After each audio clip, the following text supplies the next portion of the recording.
everyone, my name is Brittany and we're so excited you are joining us today. And today we're talking about a story that takes place the night Jesus was arrested. Jesus was praying in a garden with his disciples, and while he was praying, he asked God a very interesting question.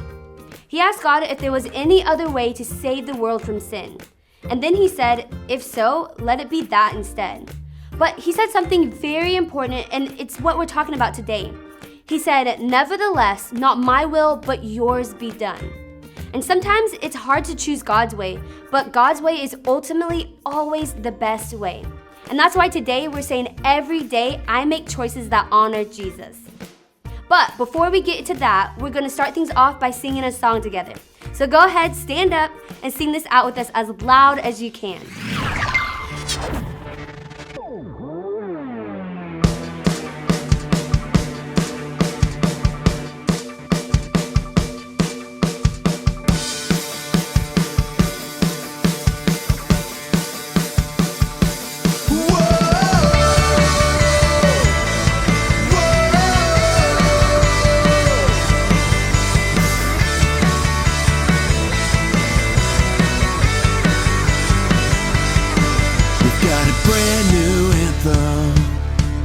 Got a brand new sound, so get everybody talking, yeah. We won't stop, we won't wait.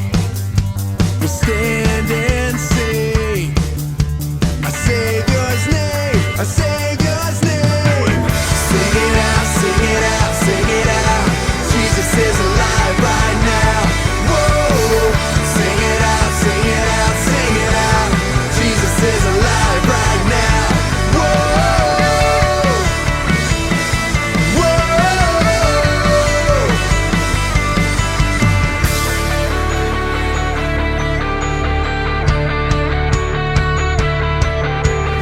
Death couldn't beat him, nothing could hold him down.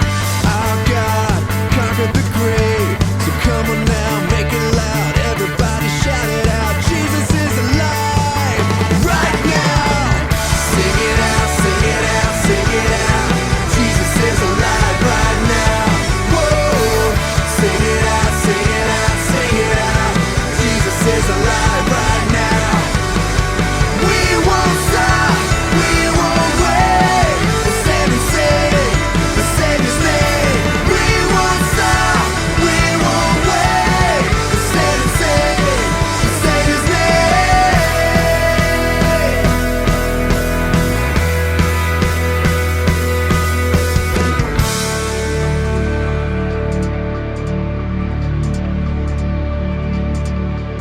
Jesus is alive right now. Jesus is alive right now. Say, Jesus is alive right now. Jesus is alive right now. Shout it out, Jesus is alive right now. Jesus is alive right now. Jesus is alive right now. Jesus is alive right now. Whoa! Sing it out, sing it out, sing it out. Jesus is alive right now. Whoa! Sing it out, sing it out, sing it out. Jesus is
Yeah, you're always gonna be there.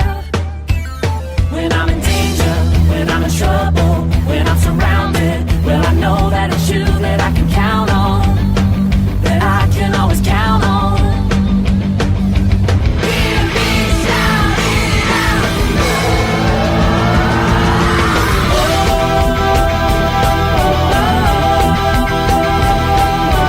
Jesus is better than any superhero. Jesus is my best friend. Whoa, whoa.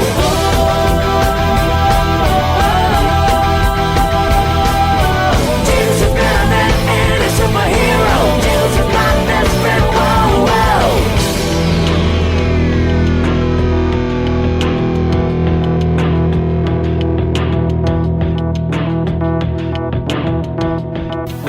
Stronger than Superman, faster than the Flash, bigger than the Hawkman. Jesus, what a friend. Stronger than Superman, faster than the Flash, bigger than the Hawkman. Jesus, what a friend. Stronger than Superman, faster than the Flash, bigger than the Hawkman. Jesus, what a friend. Stronger than Superman, faster than the Flash, bigger than the Hawkman. Jesus, what a friend.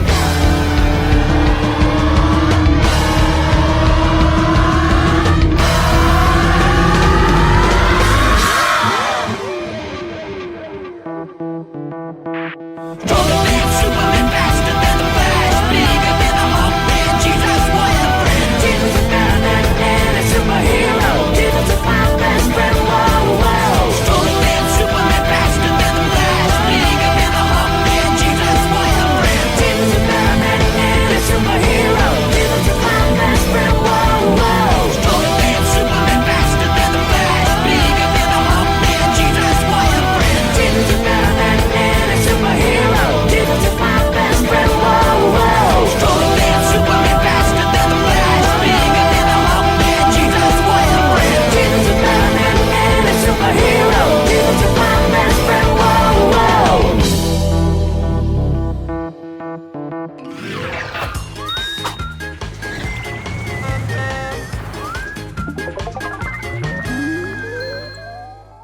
You guys sounded so great. Thank you for singing with us.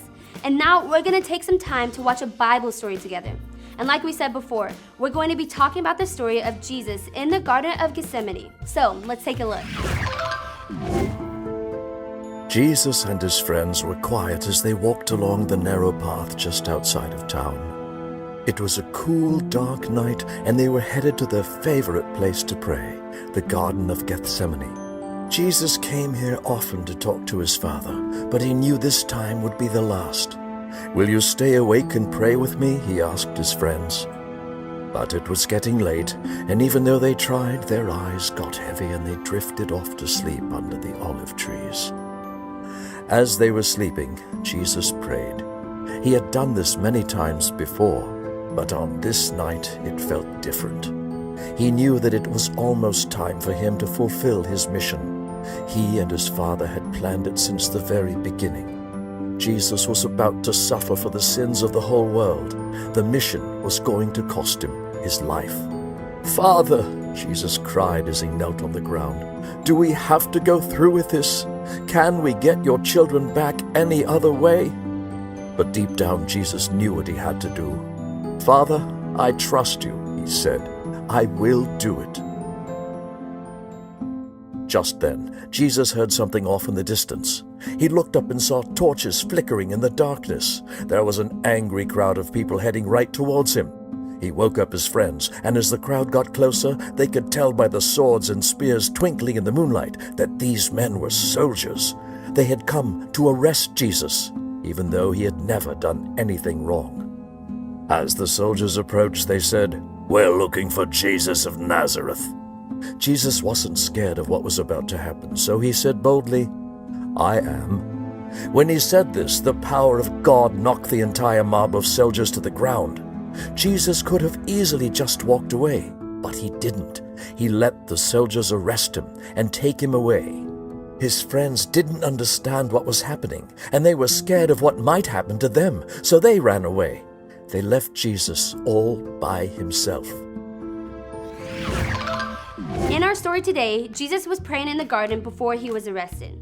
And while he was praying, he asked his Father if there was any other way to save the world from sin. And if there was, let it be that. But then he said something so powerful. He said, "Nevertheless, not my will, but yours be done." He made a choice to go God's way, even though it was the most difficult thing anyone would ever do. And we all make choices all the time. Our good friend Pastor Cameron is going to talk to us more about that now. So let's check it out. Before we get started today, I want to ask you all a question. By show of hands, how many of you have made a choice today? Everyone's hands should be raised because even if you didn't raise your hand, you chose not to raise your hand. Ha-ha! Somebody just gotcha. We all make choices all the time. Like, what clothes should we wear? Or what do we eat for breakfast? Or do I brush my teeth this morning? Or are teeth even worth it? Whether we realize it or not, we are constantly making choices. Today we're saying every day I make choices that honor Jesus. So what does that mean? Let's talk about it. There are a few different types of choices that we all make every day, and each of these choices is like a different path. The first type of choice is like the path where there's really no right or wrong way. You know, the kind of choices that are like, should I eat Lucky Charms this morning or Cinnamon Toast Crunch? God's not gonna be looking down on you from heaven, shaking his head saying, should have had the Cinnamon Toast Crunch. He's not gonna do that because ultimately these choices have no right or wrong answer. Whether you eat Lucky Charms or Cinnamon Toast Crunch, both paths lead you to eating a delicious bowl of cereal. The second type of choice is the path where our way and God's way line up.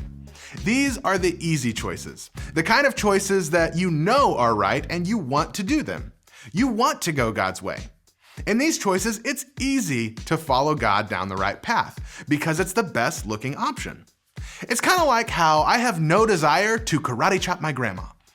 I know God wouldn't want me to karate chop my grandma, and I love my grandma, so I would never want to karate chop her, so stop asking me. The third type of choice is the path where we have to choose between our way and God's way. These choices aren't so easy. Sometimes the wrong choices may look fun and feel like the better option, but ultimately, when we choose our way over God's way, it's called sin. And sin is what separates us from God. God's way is the only path that leads to him. We see Jesus make this third kind of choice in our Bible story today. When Jesus was praying in the garden, he asked God if there was any other way to save all of us. If so, let it be that instead. Jesus did not want to go through all of that pain, all of that suffering, and the cross. He knew it would be the most painful thing anyone would ever experience. But he said something very important as he was praying in Luke 22:42. Nevertheless, not my will, but yours be done. Jesus chose to go God's way, even though it was the hardest thing that anyone would ever have to do. Jesus loved us enough to go God's way and make a way for us to be a part of his family. Our response should always be to do exactly what Jesus did. Because of our love for him, we should go God's way over our way. And when we do that, we're making choices that honor Jesus. Pastor Cameron talked about how there are times in our lives when we have to choose God's way over our way, and that can be tough. But God's way is always the best way because it's the only way that leads closer to him. So that's it for this week, and remember that every day we should make choices that honor Jesus. So thank you so much for joining us, and we'll see you next time.